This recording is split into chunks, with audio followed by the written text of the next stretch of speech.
Good afternoon. Okay, come on now. Good afternoon.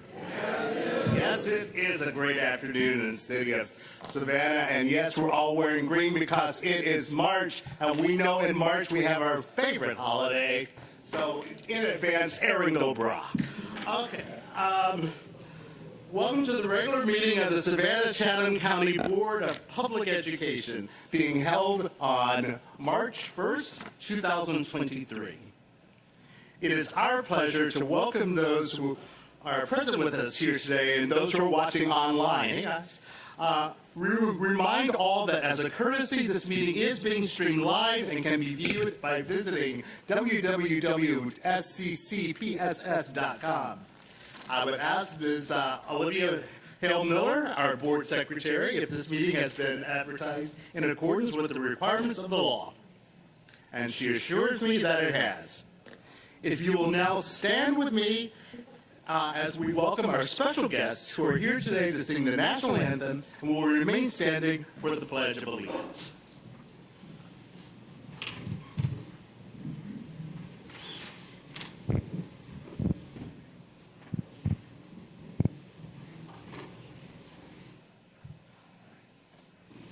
Good afternoon. This is the West Chatham Elementary Chorus. They are a group of auditioned 4th and 5th grade students, and they rehearse before school starts 2 mornings a week.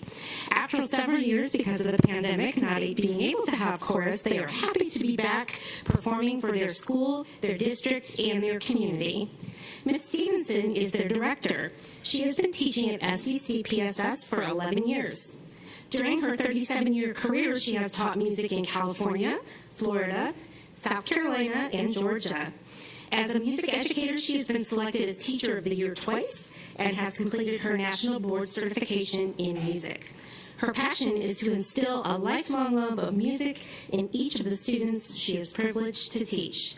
Will you please remain standing after the singing of the national anthem for the Pledge of Allegiance? Thank you.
I pledge allegiance to the flag of the United States of America and to the republic for which it stands, one nation, under God, indivisible, for liberty and justice for all. All right.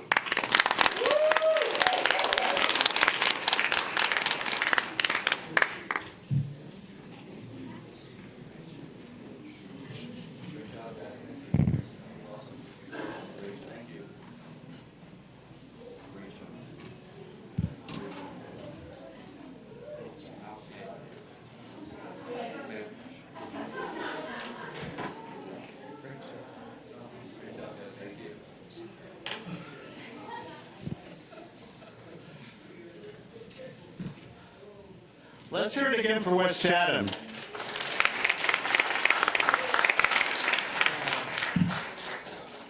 Thank you very much. I'll accept the motion to approve the agenda. Okay. David? Wonderful. Do we have any changes to the agenda? Yep. That the agenda be approved with revisions to item 4.02. Deaths, item 9.02, request to appear before the board, and the deletion of item 6.01, board policy JQK and administrative regulation JQKR, exchange students for your review. Thank you very much. It's been moved and seconded? Second? Okay. All those in favor? Thank you. We have 9-0. Announcements.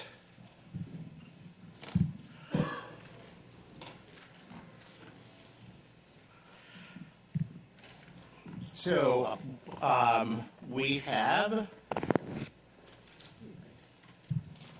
a 2-day board superintendent retreat coming up on March 23rd,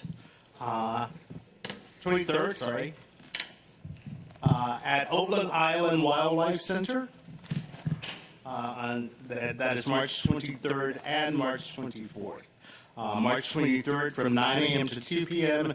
and March 24th from 9 a.m. to 4 p.m. Mr. Johnson is having a District 7 Town Hall meeting on March 30th at 6 p.m. at Pooler Elementary School. And now we will have,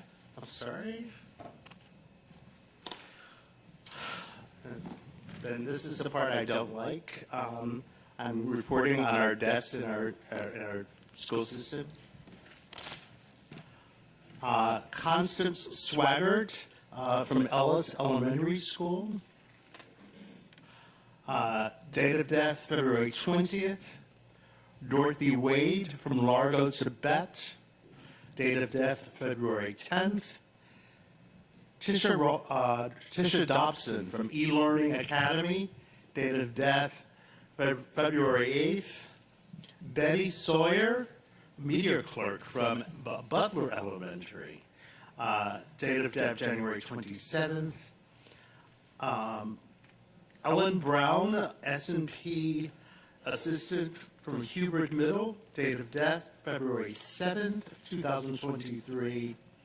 And one student, pre-K student, Kaylin Robinson from Bloomingdale Elementary.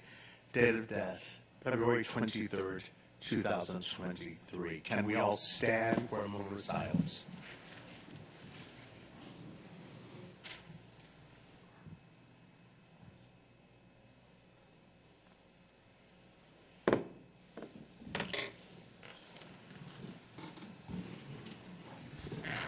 And now we have our superintendent's report. Good afternoon, Mr. Board President, officers and members of the board, and those who are listening this afternoon. It is my pleasure to share with you a few recognitions, and I believe we're going to start with our proclamations this afternoon. Thank you, Madam Superintendent. The National School Board Breakfast Week 2023 theme is Dig Into School Breakfast. Reminds the entire school community that school breakfast provides a healthy and energizing start to the day for students. Studies show that students who eat school breakfast are more likely to reach higher levels of achievement in reading and math, score higher on assessments, have better concentration and memory, be more alert, and maintain a healthy weight. Whereas the school breakfast program has served our nation admirably since it was permanently established in 1975. And whereas the school breakfast program is dedicated to the health and well-being of our nation's children. And whereas the school breakfast program joins and has been joined through the years by many other excellent children nutrition programs. And whereas there's evidence of continued need for nutrition education and awareness of the values of school nutrition programs. Now, therefore, be it resolved that March 6th to March 10th, 2023 be proclaimed National School Breakfast Week, and that the entire month of March is celebrated as National Nutrition Month. Proclaim this first day of March 2023. Mr. Roger Moss, Board President, M. Ann Levette, EDD Superintendent. Call for a motion. Thank you. Second? All right. Second? Thank you, Dr. Hall. All in favor? 9-0, thank you. We have representatives from And do we have representatives from school nutrition? Thank you very much.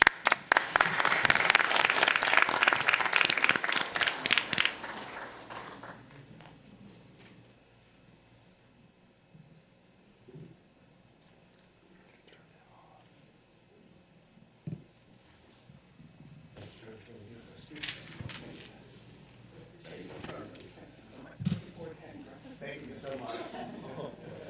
Thank you very much.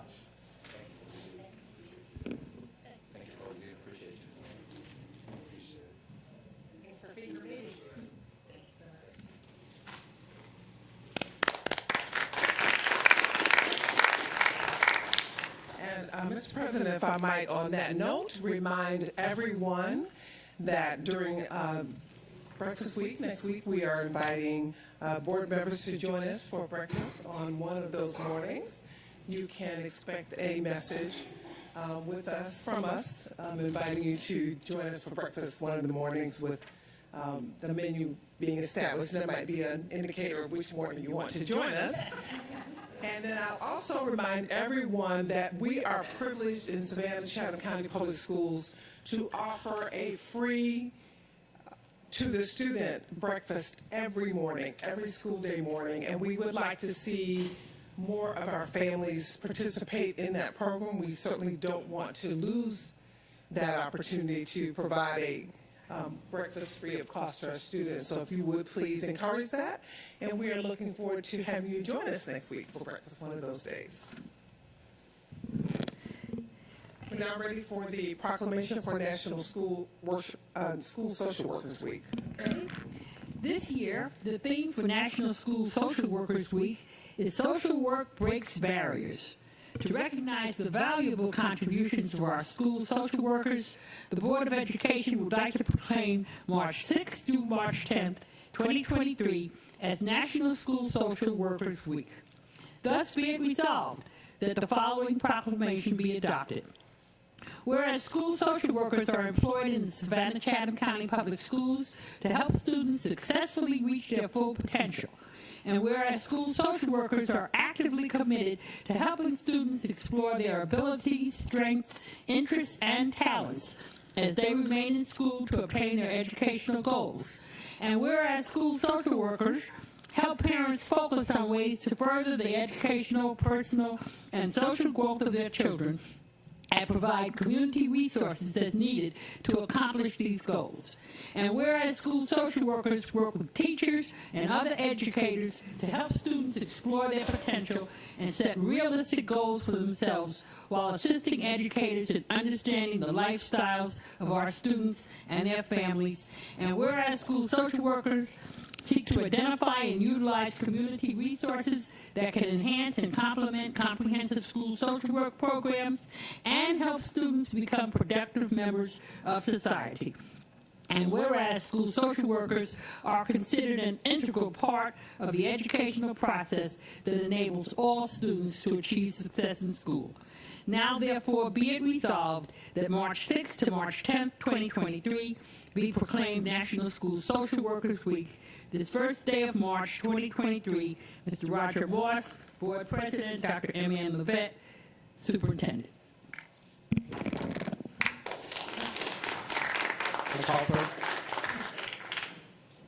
Do we have any social workers? Yes. Yes, our heroes.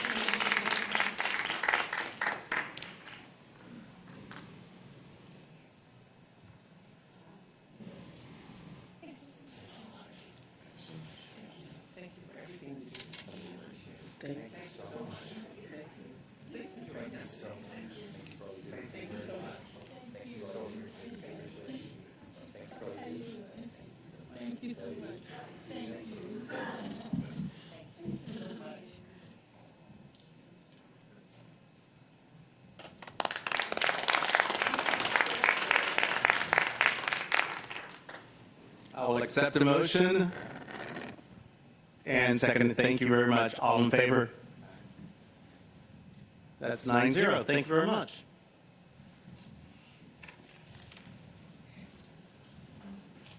We really appreciate all of those persons that you may not see, but they are certainly providing great services to our students and families. It is always my pleasure each month to introduce you to one of our stellar scholars, and today is not any different. Our student of the month for February is a kindergarten student at Windsor Forest Elementary School. He's a newcomer not only to our school, but to our country as well. He has integrated himself well and become a pillar in the classroom. Students relate to him and look forward to his friendly mannerisms and support. His nominator, Jacqueline Scott, told us, "This young man is helpful, dutiful, and has a calm and kind disposition. He is mastering reading and writing in English, which is not his native language, and he has very strong math skills. This scholar speaks multiple languages and helps interpret for his fellow students who speak Arabic languages and other dialects. He often assists other students with mathematics and language development. He is always willing to assist his teachers as well. His behavior is impeccable. He is a model student for any grade, even though he's just in kindergarten. We are proud to announce him today and to offer our thanks to our community business partners who have a very strong way of demonstrating their support. They are offering our Student of the Month take-home multiple gifts, gift cards from Members First Federal Credit Union and the Horn Law Firm. Additionally, he will receive a meal voucher from Chicken Salad Chick. We'll talk about that. As well as Chicken Salad Chick merchandise and a dozen cupcakes from Jay's Sweet Treats. He and the students in his English language arts class will receive printed copies of his favorite book, Doug the Pug and the Kindness Crew, by Leslie Mosier and Rob Tonelli from our sponsor, longtime supporter, eShaver Booksellers. Our Student of the Month will also take home a portrait by Upscale Photography provided by Savannah-Chatham County Public Schools. It gives me great pleasure to introduce you to one of our youngest stellar scholars, Mustafa Kaksar from Windsor Forest Elementary School.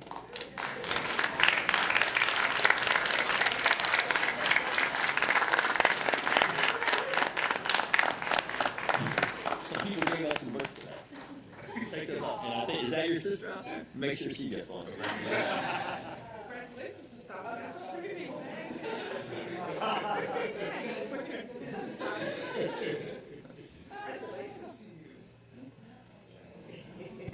And he has his own personal assistant. Thank you.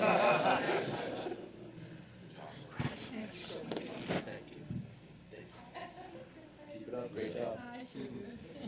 Great job, buddy. Thank you so much. Thank you. Thank you.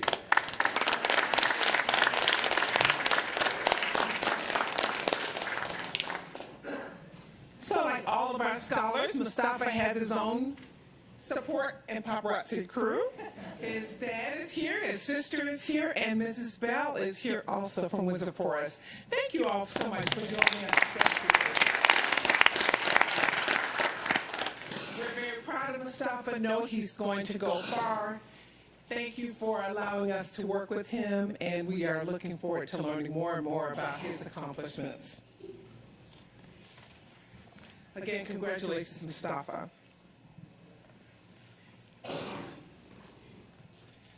Of course, there is other good news to share. I tell you, each month our challenge is trying to whittle it down so that we can highlight some of the best of the best.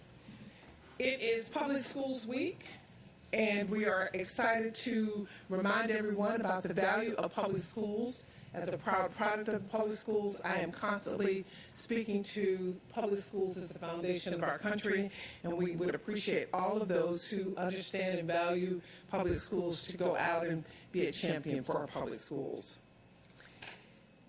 To that note, on Friday, February the 24th, we held our annual Teacher of the Year Gala and crowned the 2024 Teacher of the Year.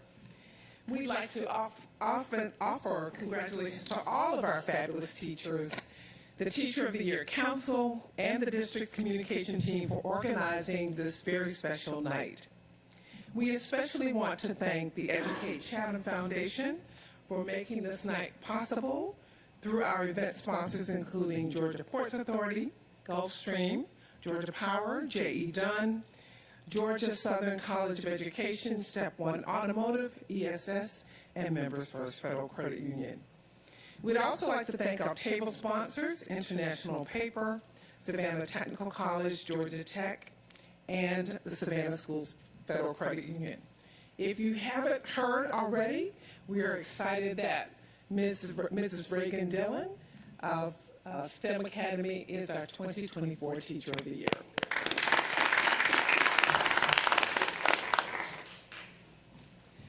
We are also very proud to tell everyone that the Savannah Early College High School has been named a 2022 Cognia School of Distinction.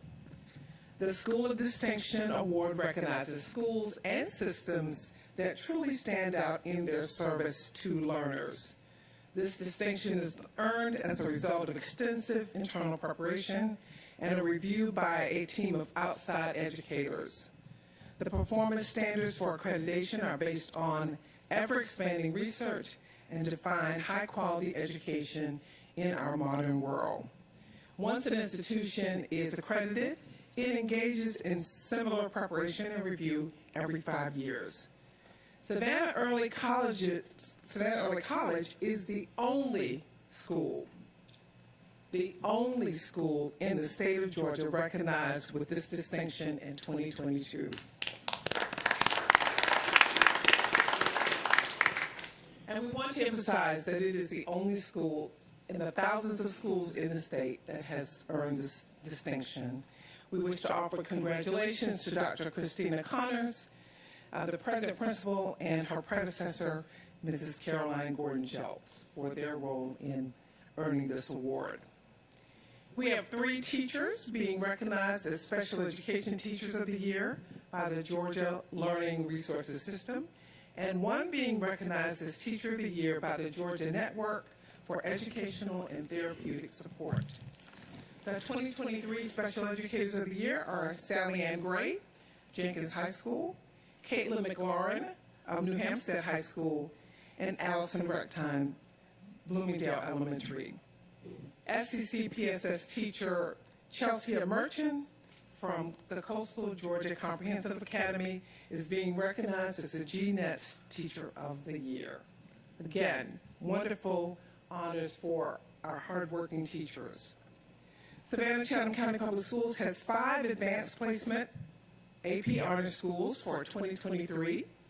AP courses are one of the several ways that Georgia students can access college-level learning at the high school level. Jenkins High School was named for AP Access and Support, AP STEM Achievement School. New Hampstead High School was named an AP Humanities School, an AP Humanities Achievement School, and an AP Access Support School.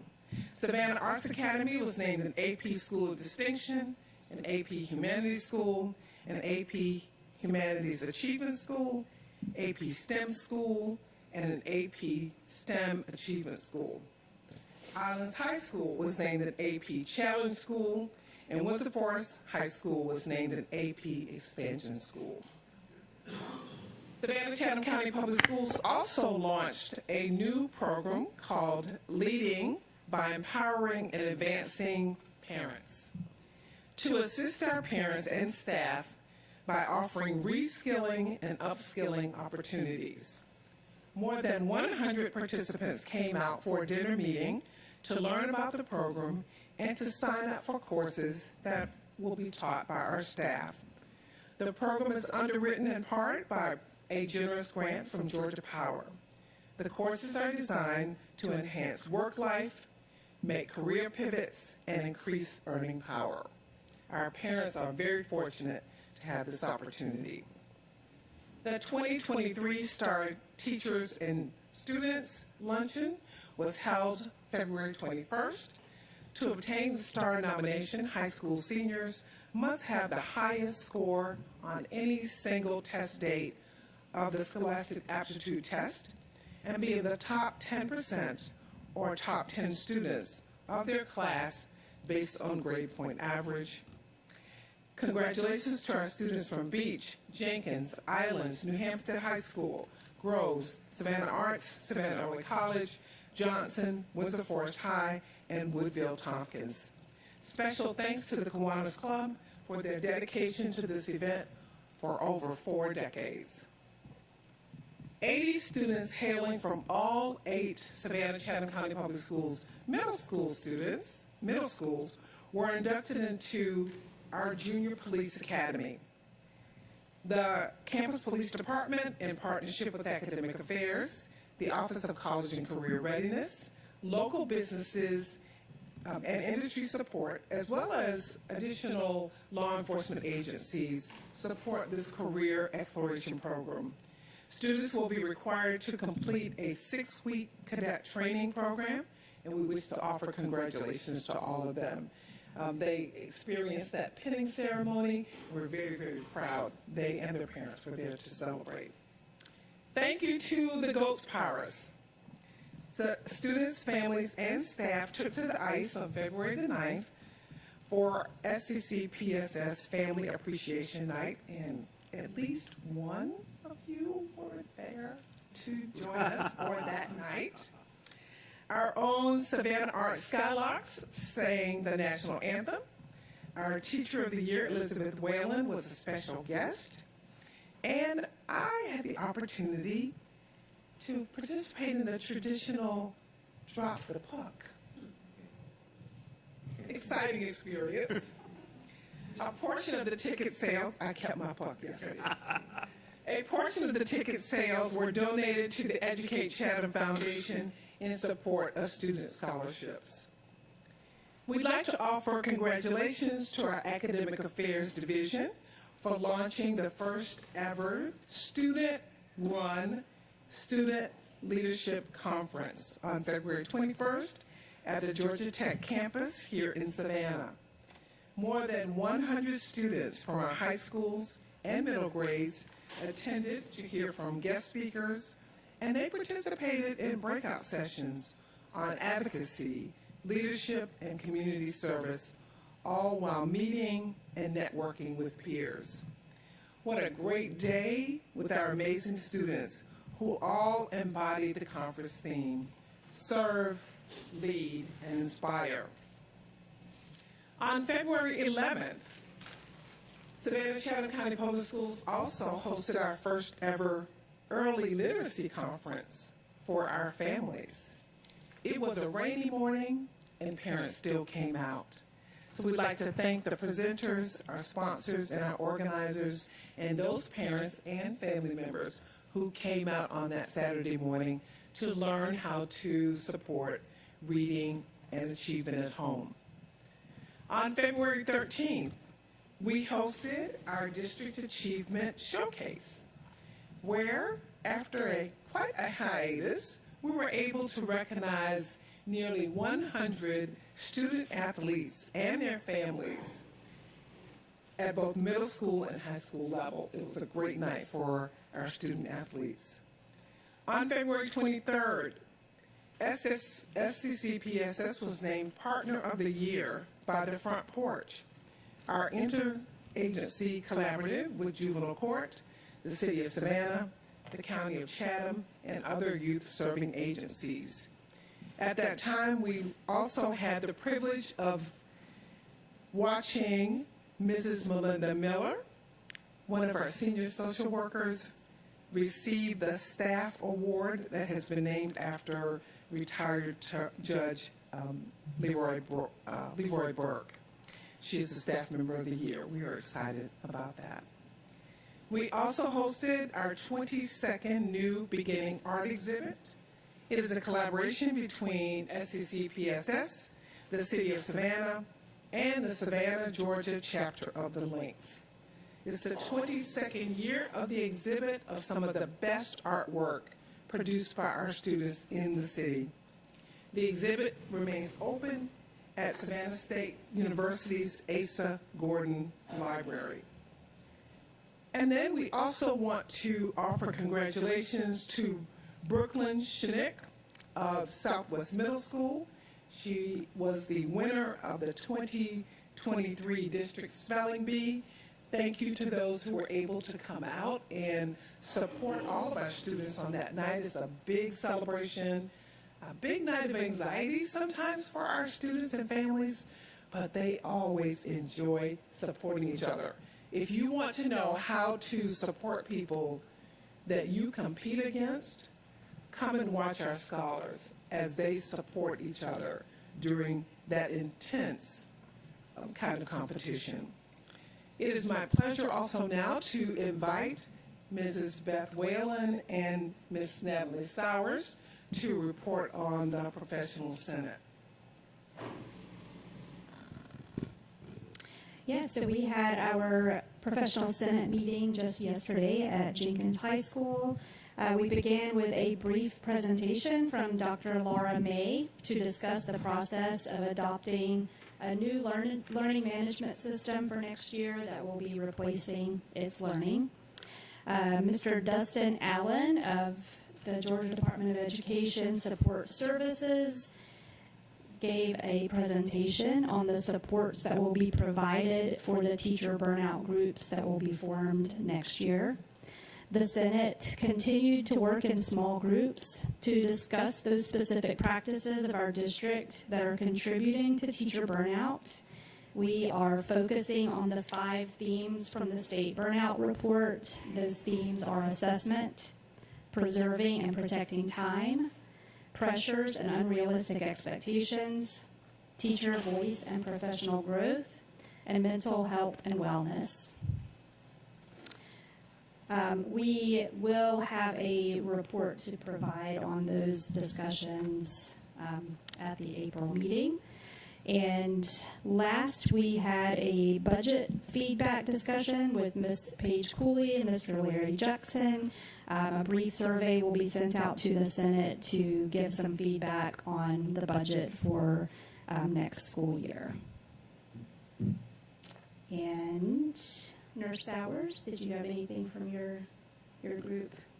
We just met in a small group while they were discussing teacher burnout, and we discussed possible solutions to the issues we discussed at the prior Senate meeting. And we just had a lot of positive feedback, and I guess we'll include that on the next report. Yeah, great. And we welcome the board members to attend our last Senate meeting, which will be in April 20th at Jenkins High School. We look forward to having you all. Thank you very much.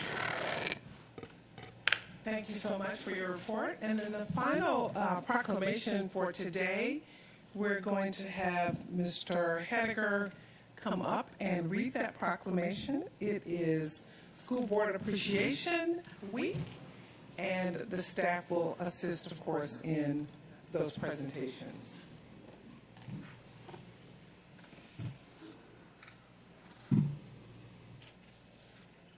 Thank you, Madam Superintendent.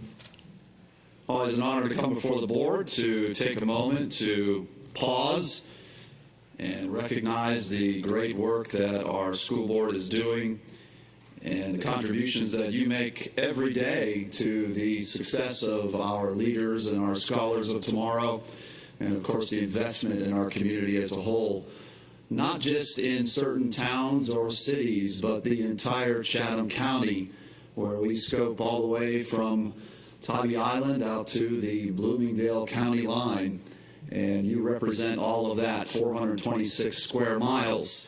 So it is a great honor today that we do recognize that a proclamation has been accepted by the governor of the great state of Georgia to recognize school boards in appreciation. A proclamation for School Board Appreciation Week, whereas our children's education is an essential element in our Georgia's continued prosperity and success. And whereas for Georgia to continue to grow and to prosper, we must commit to providing trained teachers and staff and adequate resources to all schools. And whereas Georgians serving on school boards have demonstrated a strong commitment to quality public education by securing necessary resources, promoting academic standards, and fostering partnerships within communities. And whereas Georgians elected to boards of education collaborate with school system parents, businesses, and community leaders so that students can become educated, productive members of our state and our nation. Now, therefore, the governor of the state of Georgia, Brian Kemp, has officially proclaimed March 13 through 17 of 2023 as School Board Appreciation Week in Georgia, and in witness thereof has set his hand and cause and signature on the seal of an executive order to be affixed on the day of February the 9th when this was adopted. And we now recognize this proclamation officially here at this official Board of Education meeting on March 1st, 2023. And we ask that every citizen across Chatham County join us in recognizing the contributions our elected officials make every day and your service and your commitment to the leaders of tomorrow that will forever put forth the great productive citizenry of Chatham County. Thank you, Madam Superintendent. Staff members will come forward with, we won't make you go through the horseshoe.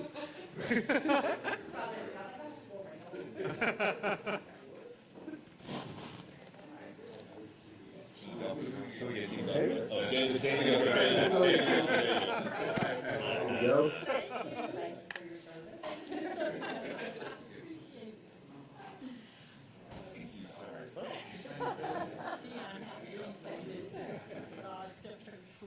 Thank you. Wow. And a copy of the official proclamation. Yes, thank you very much. Thank you.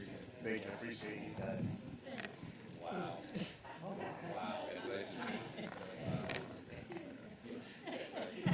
So we thought about having you come through the horseshoe, but we thought, okay.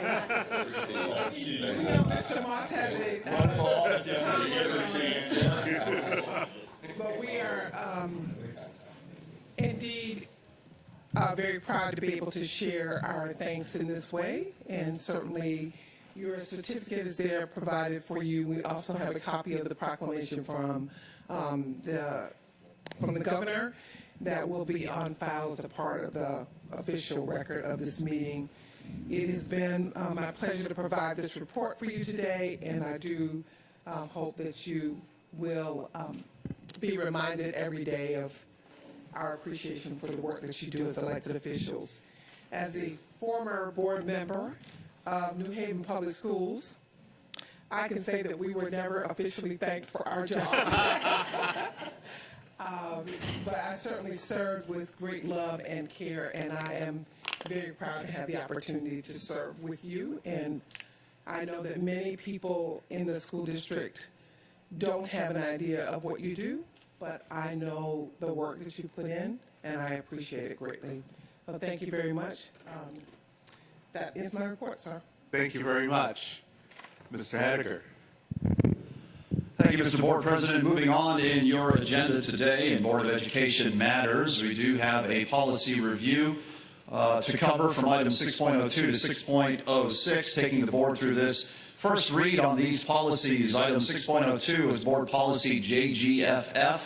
This is the administrative regulation and policy that governs automobile use.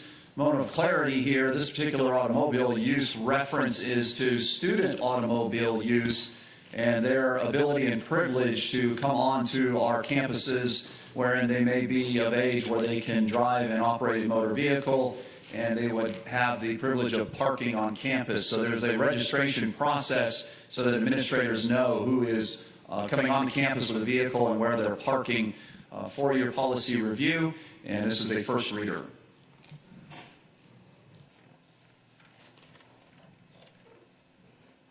Any comments?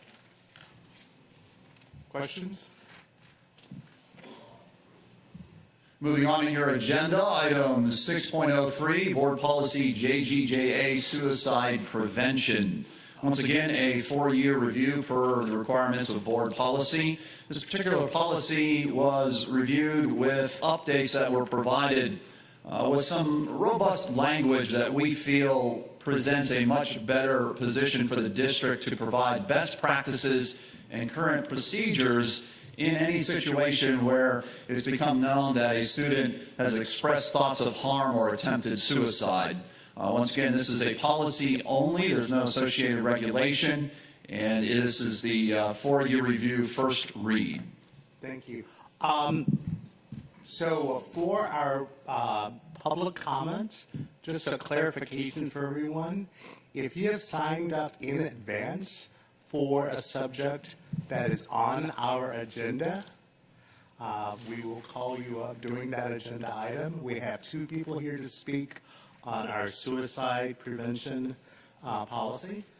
First, we have Ms. Cheryl Gay.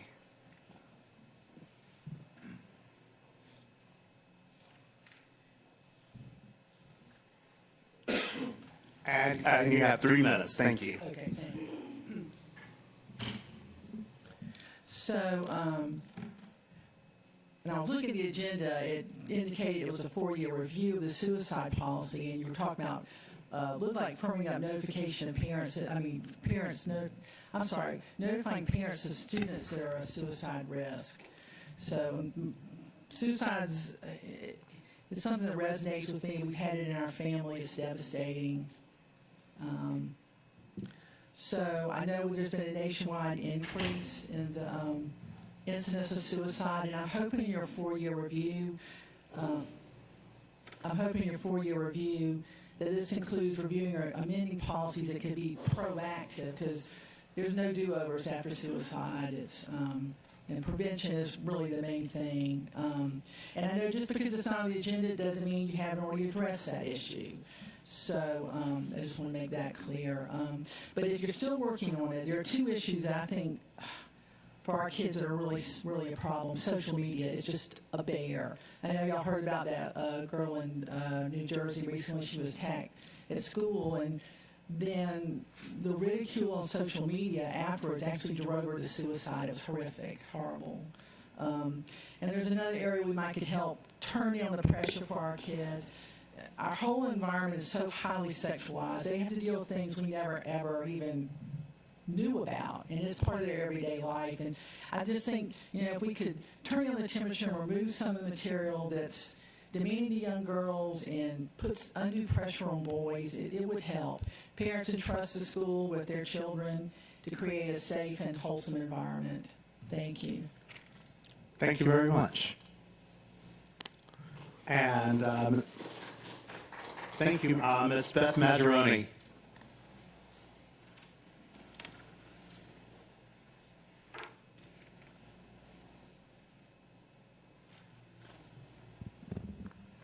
Good afternoon. Good afternoon.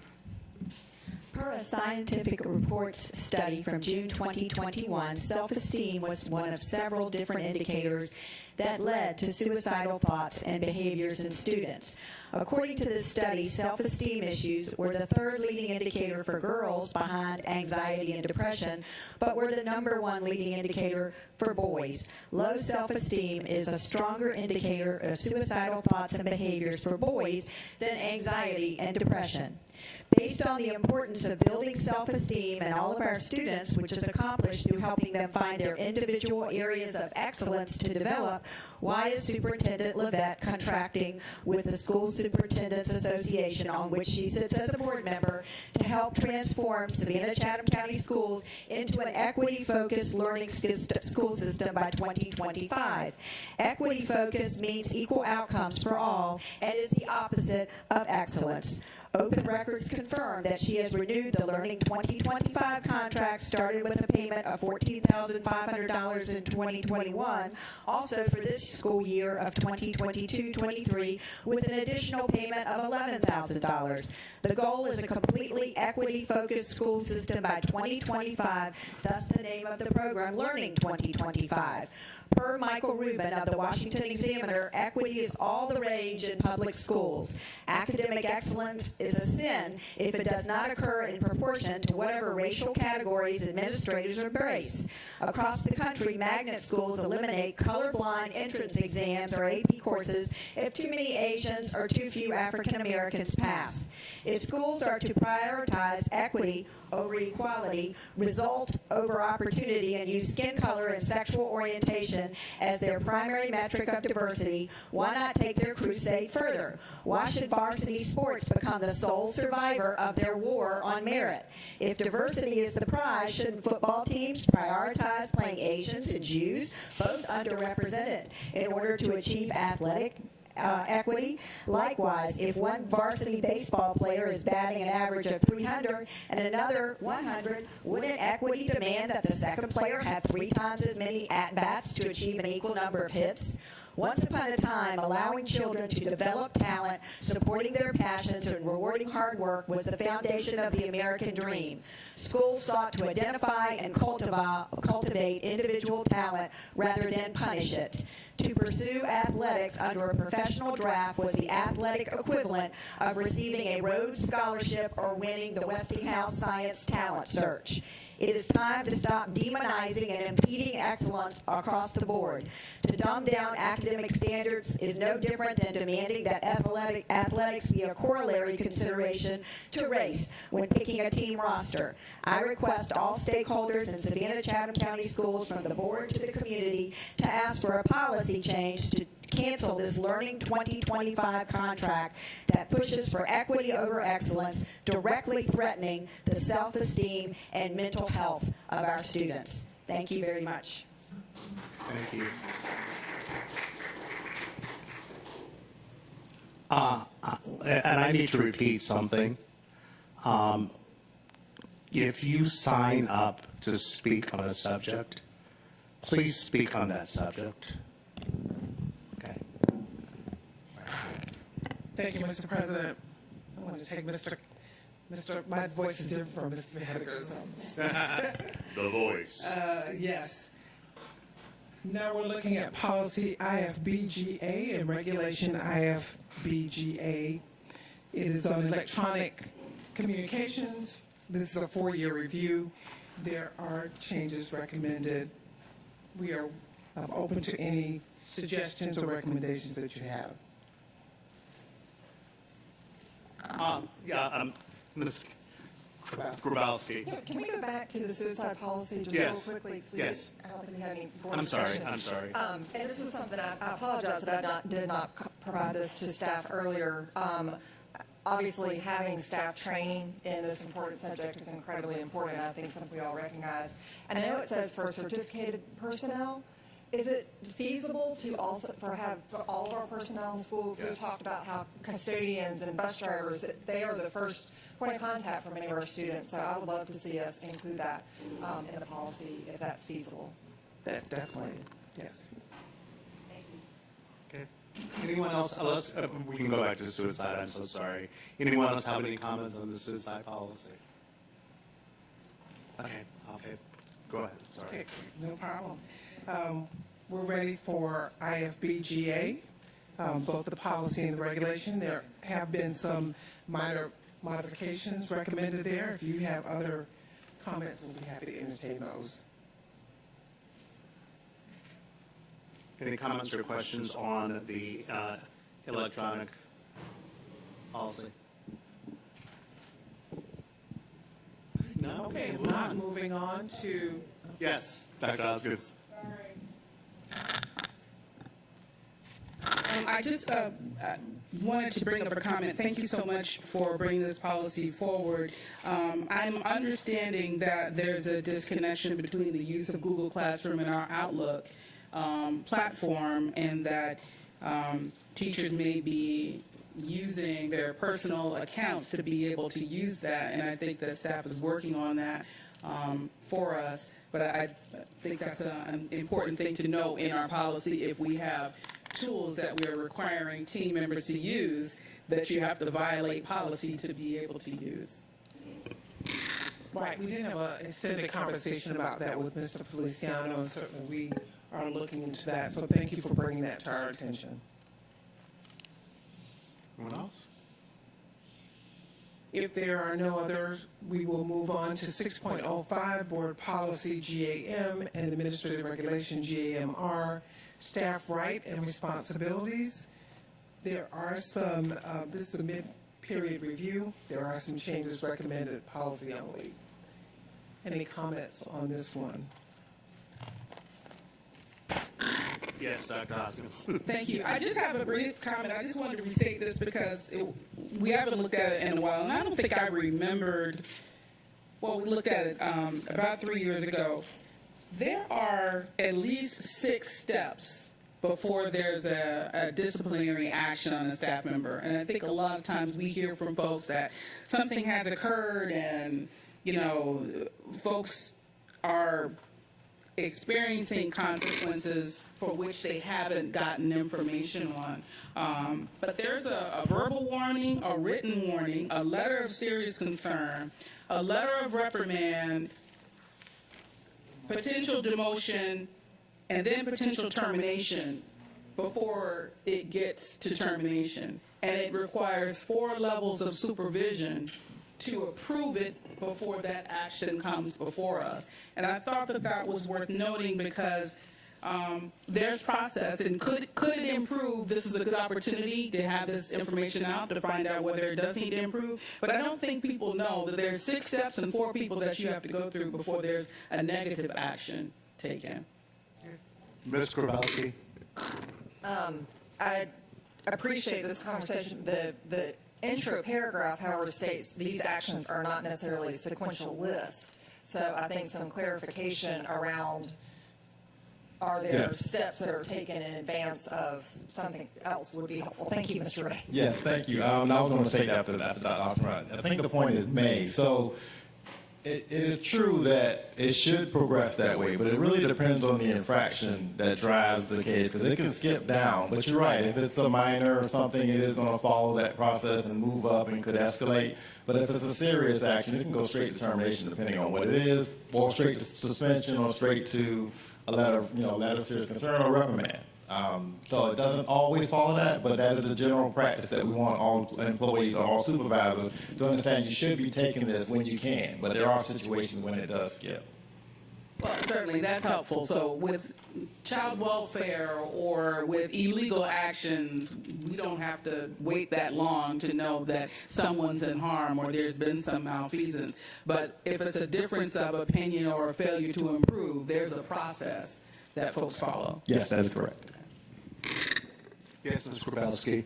And I submitted this to staff. I think it would be helpful because we have the verbal warning is documented in a site-based file that all of the process, including the written warning, also be documented in that same manner. That's not currently in the regulation. Okay. Mrs. Dr. Howard. Oh, I'm sorry. Dr. Howard Hall. And since we're on that, we also got to consider the PDP plan, the professional development plan. A lot of times that's included as well, just depending on the infraction. So that's something to take into consideration as well. Any other comments on this one? If not, we will move to item 6.06, Board Policy BBAB, Duties of Board Members. There's been a slight modification here. Are there any questions or comments on it? Yes.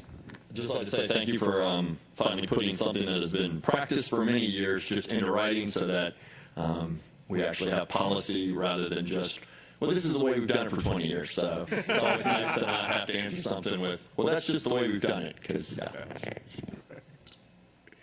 Anyone else? Okay. That ends that part of the agenda, sir. Thank you. Very much. Okay, at this point, I entertain a motion to approve the consent agenda. Bissell, and seconded. Thank you. All in favor? That is 8 yes and 1 abstain. Yes. All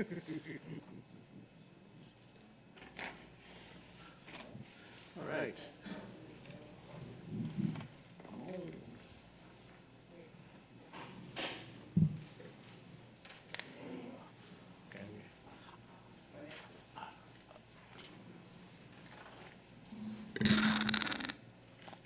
Don't we have the approval of the minutes? Right. Oh, thank you. Oh, that was under. Thank you very much. Okay, Mr. Jackson. Good afternoon, everyone. Bring before you the financial statements for the period ending January of 2023.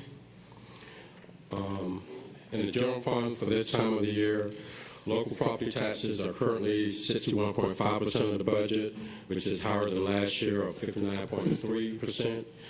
At this point, we anticipate that final tax collections will meet the budgeted amount.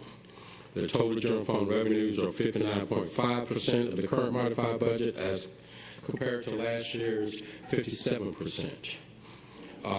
As far as expenditures in the general fund, actual expenditures for teachers are 43.7% of the current modified budget, which is a little bit lower than this time last year of 49%.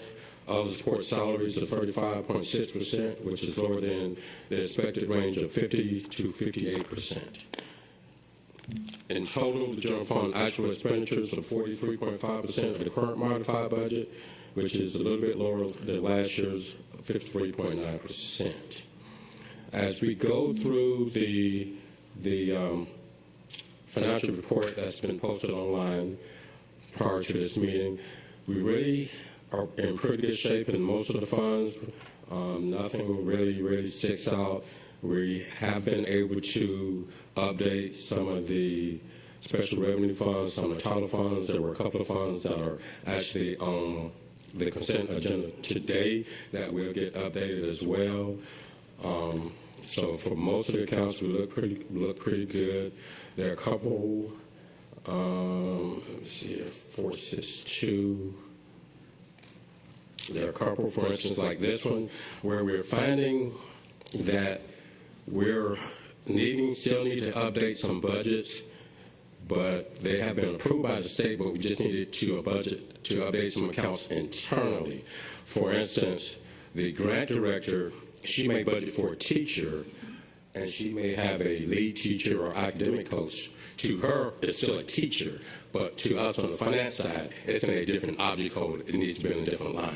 So some of that, we're working with the finance coordinators and directors to move budget funds around. So that's why you see like a negative here for the salary support, which, again, like I said, to her, it's a teacher, but to us, if it's an academic coach or a learning specialist, it needs to go on a different account line. So those are the type of things that we're clearing out now as we get to the end of the fiscal year.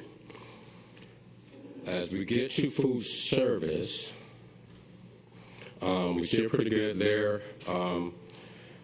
As far as their operations, they're currently showing a profit of $208,000 at the end of January.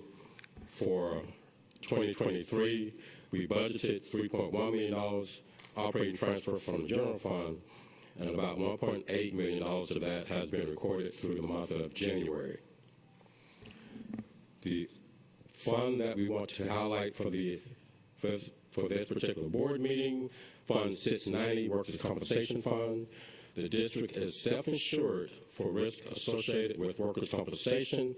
Fund 690 is an internal service fund, which is used to account for activity associated with workers' compensation. An internal fee of 0.68% is applied to all payroll activity in the district. This is recorded as an expenditure in the payroll paying fund, for instance, Fund 100 or Fund 442 or 468, and the revenue is recorded in Fund 690.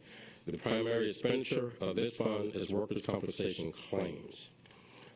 Again, that's just the fund that we highlighted, that we're just going to highlight for this particular meeting. At this time, we really don't have any other significant concerns with any of the other funds. Are there any questions?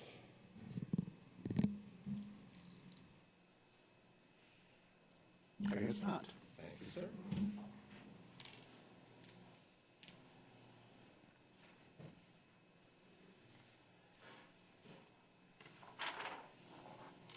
And now we'll have our quarterly eSWAS update. Ms. Kegler. Thank you. Before the quarterly eSplash presenter comes forward, I want to take the opportunity to share a little bit of information with you. As you all remember, when we were preparing to remove the pole over at Savannah High School, and it was like $500,000. And if you can bring up the screen so I can share it with the board, I thought it was worthy to bring it back before you, that we did our due diligence, we worked with them, we wanted to make sure that that was the cost. They explained to me their process, and I explained to them our process too. That if there were any cost savings, if there were any savings, that as you can see here, it says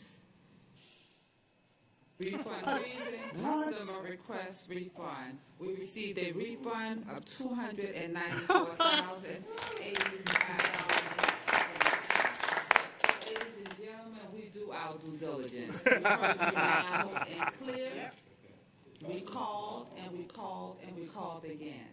So they called to tell us that your check was in the mail. So the $294,000 will be going back to the project. So in addition, wanted to share with you, before we move into the eSplash update, in your consent agenda, you just approved the audit of the eSplash program. We're subjected to an internal and an external audit. The external audit was returned back to us with no findings.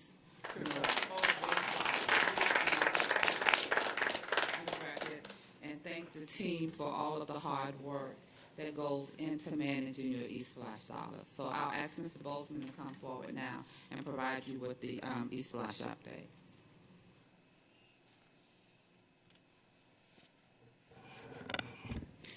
Thank you. And as Ms. Kegler said, I believe this is our third year with no findings. And I want to just put that in perspective. We manage over $750 million. $750 million, because what they do, they take a look at 308, eSplash 1, eSplash 2, eSplash 3. So those are a lot of dollars. And I used to be a government auditor. I have never gone to an audit where you're looking at that kind of money and you have no findings. So I just want to thank not just the team, but for the public, for you, for having confidence in us, because that's a great task, a great burden, you know. You have to say no sometimes. And so just wanted to not gloss over that, because that is a huge thing when you have an external auditor coming in and looking at everything to make sure that you do. And Goal 4 says it all for us. eSplash revenue and projects. This report provides a status of eSplash projects to include revenue projects in progress, projects pending, projects completed. This area ensures transparency of expenditures and completion of commitments made to the taxpayers of Savannah-Chatham County. And that's what we try to do. So let's talk about money. At E3, we're coming down to the end of E3. 2024 will be at the end. But I just want to bring your attention to what you need to be looking for as a board. This is a bill-shaped financial curve. And what that bill shape says to you is that we're ramping up and we're ramping down at the same time on the back end. So that tells you that we're planning, you're going to get this huge ramp up, but at the end, you're going to ramp down. You don't want to see a financial sheet where you are all over the place.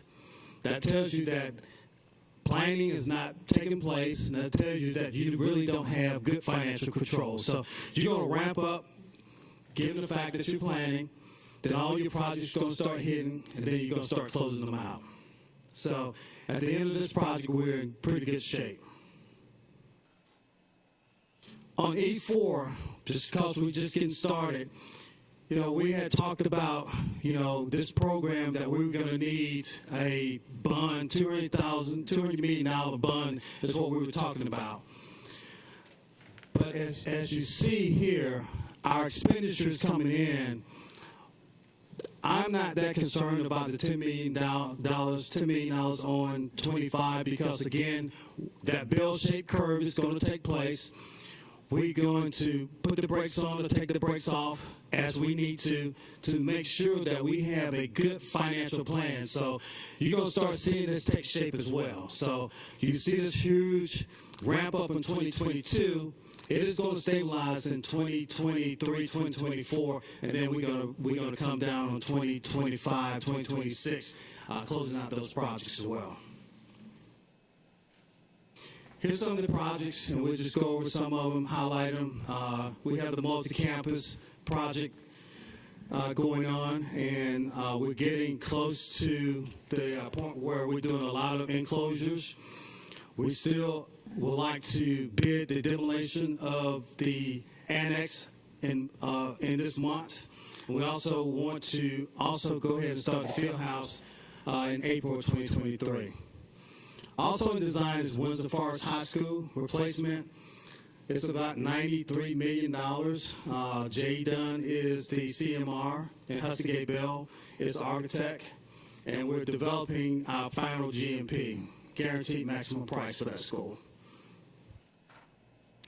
Also, we have in design, as everyone knows, that the Hyundai plant is coming, so we're looking to Bloomingdale was originally a renovation, so we're looking for it to be a replacement because we feel that we got to get more seats on that side of town. J.W. Buckley is an architect working with us, and we also have a CMR contractor, TQ Construction, so it's also in the design phase. Some of the additions are Savannah Arts Academy. If you hadn't got a chance to go by and take a look at that, I encourage that you do. Gatlin Station will be coming on board as well, still in design phase, as well as our friends over at Hunter Airfield, Pulaski K-8 conversion. We have a lot of re-roof jobs and HVAC jobs, and here's just a list of those jobs that's going to be going on a lot during this summer. We're going to do a lot of work in terms of HVAC this summer, so a lot of work going on in terms of HVAC and roofing. And then some of the renovations. If you hadn't got by Coastal Middle School, go take a look at it. We're really doing some great things at Coastal Middle School. Also, Garrison K-8 and STEM. And we're touching just about every school inside of the district. We talked about the FCI, and this is how we make our schools healthy in terms of putting major dollars in terms of renovations. And just some of the other projects that we also look at, too. I believe some of the board members took a look at the interchange bus restroom station. We'd like to take you back out there and just let you see that as we have finished, not interchange bus restroom station, let you see that as well. As transportation and maintenance facility, we're looking at that as well. We're doing security vessels throughout the district. There continues to be ongoing. And then we're going in and start putting in synthetic playgrounds in their area.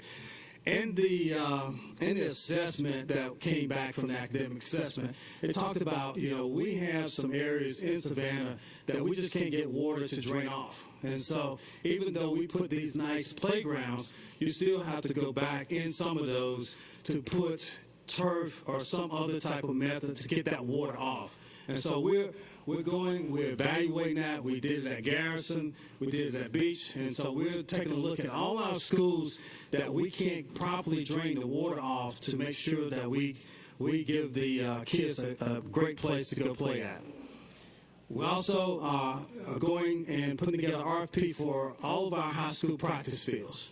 I would just tell you, I sit on the board of 4LE Georgia, and no other system that I know of have practice fields that's going to be turf. That is amazing that we're doing that. That is great for the kids, and I believe for us it is going to set us apart. Also, we continue to do work at our police headquarters for Chief Enoch. We also have a Scalia option study that is ongoing, finish up the monument sign, and then we're doing security upgrades for communication in various school sites. This is just a list. We have about 57 ongoing projects, and so just a quick update to you. I will answer any questions that you may have for me. I just want to comment that on the way here this morning, I came up Pennsylvania Avenue and the men were hard at work at the sign at Savannah High, and I'm just thrilled that it's going to be completed this month. Thank you. Mr. Grabowski. With any of our HVAC system replacements, so after touring the K-8 facility, which is going to be amazing, and learning more about the HVAC system that's going to that school and the higher rate of fresh air intake, are we able to retrofit any of our existing systems? I know that's a very complex system that involves going, distribution that's different than what our conventional systems have, but are we able to upgrade to any of the newer technology with any of these HVAC systems? Yeah, so we did a study in all our schools that we could not go back and do a retrofit. You guys approved $2.5 million for polar ionization, and basically what that is to clean up the air using ionization to be able to do that. So we're now in phase 2 of that, and so all the rest of the school really have fresh air coming into them. Okay, so because I know that's on our agenda today as well, but okay, thank you. Oh, sorry, Dr. Brinkman. Thank you as always.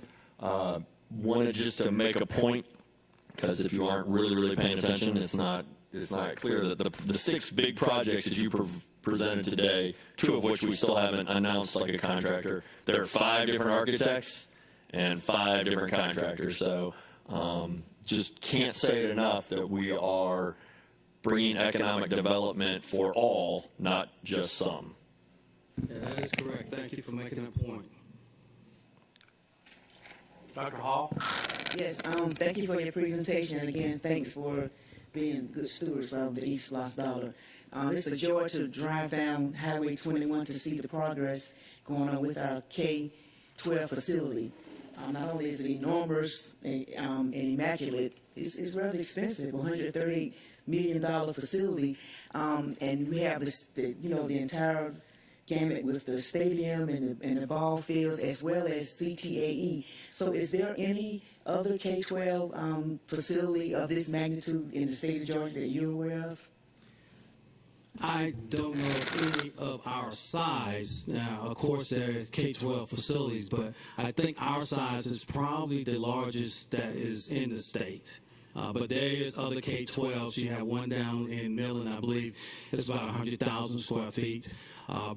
Bryan County, I was corrected, said that they're not doing a K-12. But, yes, there's other K-12s, but not of our magnitude. Very excited about it and looking forward to the completion. Continue. All right.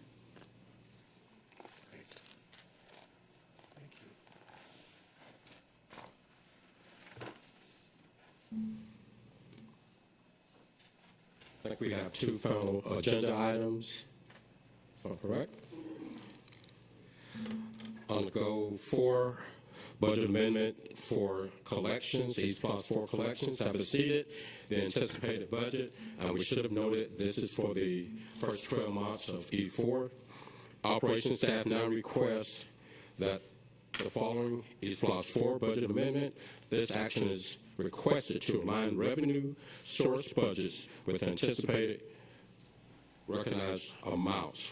We're increasing the revenue budget from $399 million to $437 million, a change of $38 million, and we're also creating an East Plus 4 contingency account with $38 million. Thus, be it resolved upon the recommendation of the superintendent that the board approve the budget amendment and allocation of additional funds to the East Los 4 contingency account. Moved and seconded. All in favor? That is 900. Thank you. Excuse me, I said two. There are actually three more. Two more. The next one is related to the first item I just read. East Los 4 budget transfer, Windsor Forest High School construction and E4 contingency funds. Staff now requests the following budget transfer within East Los 4 to provide additional funds for increase in project costs due to construction, market increases, and inflation. Adjustments are also requested to move unneeded funds to East Los 4 contingency to support other project costs. As seen in the chart labeled, we're moving $26,150,000 from East Los 4 contingency, which includes $4 million from school bus purchase, to high school, Windsor Forest High School construction in the amount of $22,150,000, and moving $4 million to East Los 4 contingency. Thus, be it resolved upon the recommendation of the superintendent that the board approve the transfer as listed above. Moved and seconded. All in favor? 900. And the final agenda item, Energy Conservation Services. This is a contract with Georgia Power for HVAC bipolar ionization systems. This basically gives them the go-ahead to begin with a project in the amount of $625,748. And again, as Mr. Bozeman noted, this is a process of, if not mistaken, adding equipment to our current HVAC units that creates positive and negative air particles that cleans the air. Thus, be it resolved upon the recommendation of the superintendent that the board approve the contract with Georgia Power for HVAC Global Plasma Solutions bipolar ionization systems installations for a lump sum pricing of $625,748. It's been moved and seconded. Any discussion? All in favor? 900. Yes, that's the last item, sir. Thank you very much. Do we have where's our safety guy? Yes. Okay, our officer is busy right now.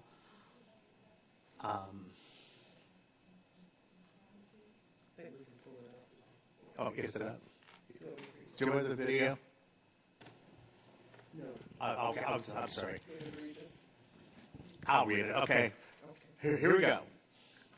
The most useful comments are those that are related to matters of policy over which the board has jurisdiction. Speakers have a maximum of 3 minutes to speak. At the discretion of the board chair, time may be lessened due to the number of speakers signed up on the agenda of the meeting. All comments shall be made in a professional manner that is not disruptive to the meeting. Please follow the instructions of the board chair who provides over the meeting. The board chair reserves the right to call anyone out of order who violates the rules of public appearance. The board further establishes rules of conduct in accordance with OCGA 20-2-58C3 through board policy BCBI, public participation. Policy BC, board meetings decorum in board meetings. We appreciate your interest in the work of our school system. Guests may leave a printed copy of your notes or supportive materials for the board's review. Okay, we have 3 people signed up. First, we have Dr. Deidre Grimm from Concerned Citizen.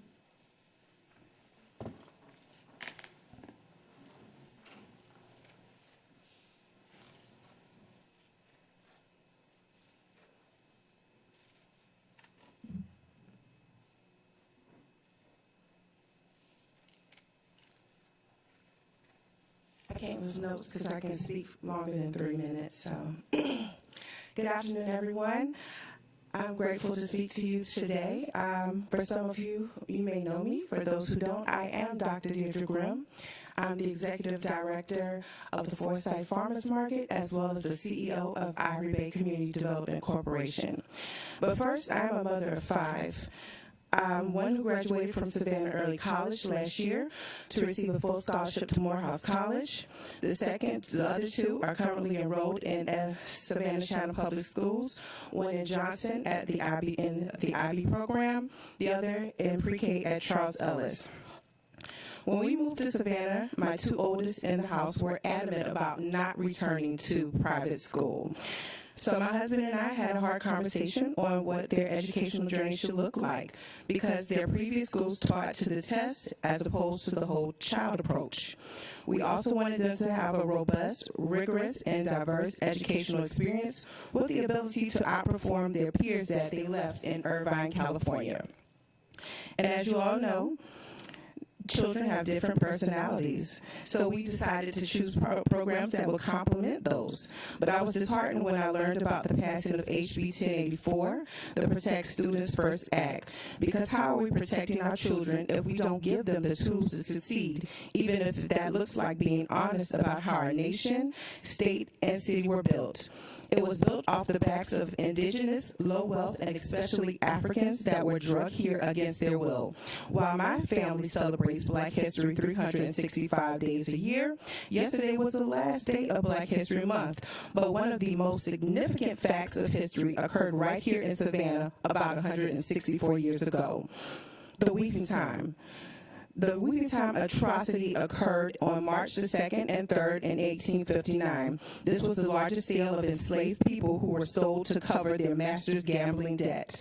They were my ancestors. These were my children's ancestors, and probably many of those sitting in this room's ancestors. And we cannot talk about it in our schools.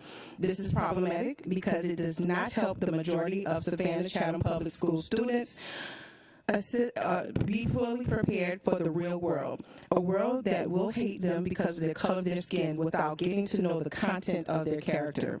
Therefore, Ivory Bay Community Development Corporation, a 501c3, has hosted the Weeping Times African Unity Festival for the last 4 years. This year is year 5, and it will be explosive. We will have something for everyone of all ages, and the 5th annual Weeping Time African Unity Festival will be held at the Waterworks Plaza in the In-Market Arena parking lot from 11 to 3. We have vendors, children's activity, good food, live entertainment. So I hope that I see you all there, and however I can partner with you to ensure that the history of this great nation, state, and city are accurately depicted, please let me know. Thank you very much.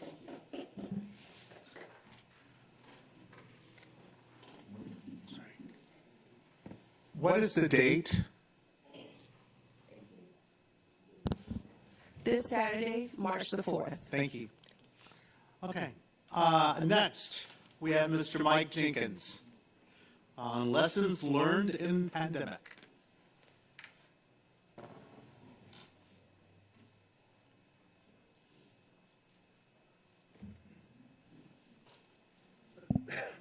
Excuse me. Good afternoon. My name is Mike Jenkins. I'm a retired Navy captain, having served 24 years in the U.S. Navy, and have also held executive level positions in private industry for 18 years. My remarks today are not addressed to members of the board or the administration who were not in place during the pandemic. Having passed through this very difficult time for our community and our nation, I think it is appropriate to look back at a few lessons learned. First of all, and admittedly with hindsight, we clearly shut down our classrooms for far too long and forced our students to wear ineffective paper masks for way too long.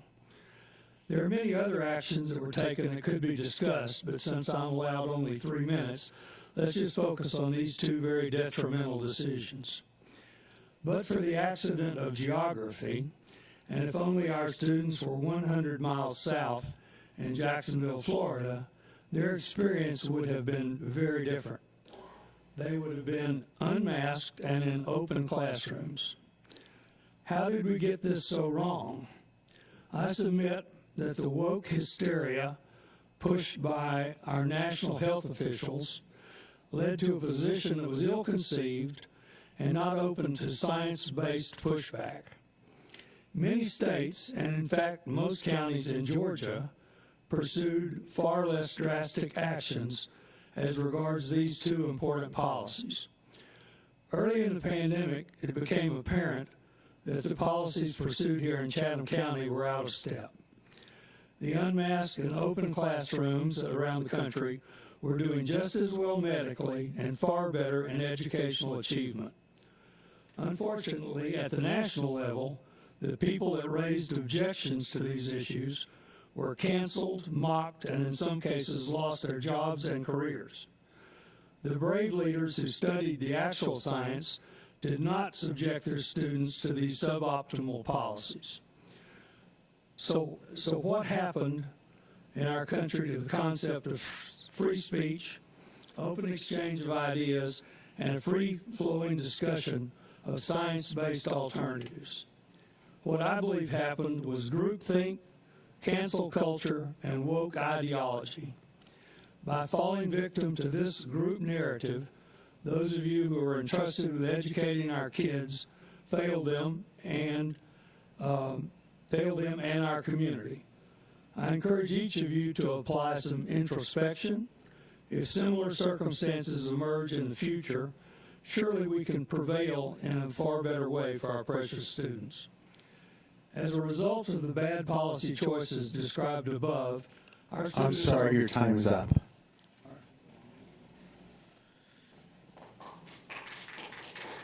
And finally, Pauline Bryant.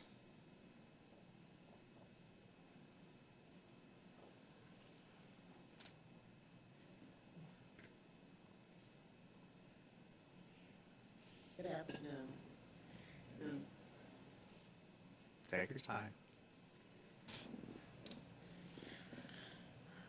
I'm a parent and a member of the PTA and school council at Butler Elementary School.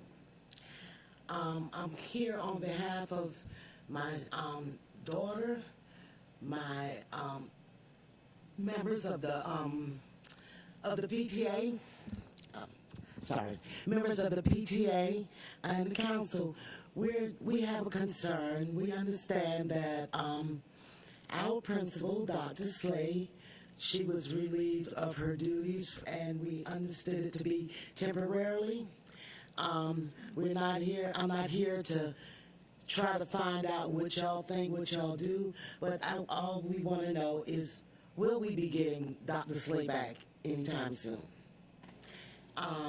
We haven't had any correspondence with anyone to basically let us know. We're at the school every day with our children, either serving in one manner or another. So I need to find out basically, how do we get the answers we need as parents and as a member of that school? By law, we cannot discuss personnel matters. I understand.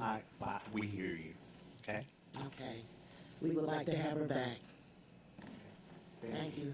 Thank you very much.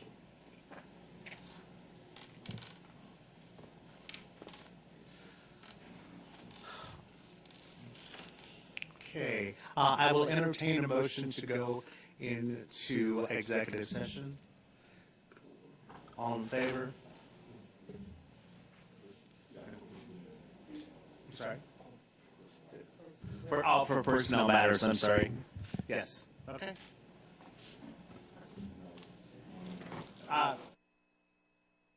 All in favor? 900. Let's do it.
Testing 1, 2. Thank you.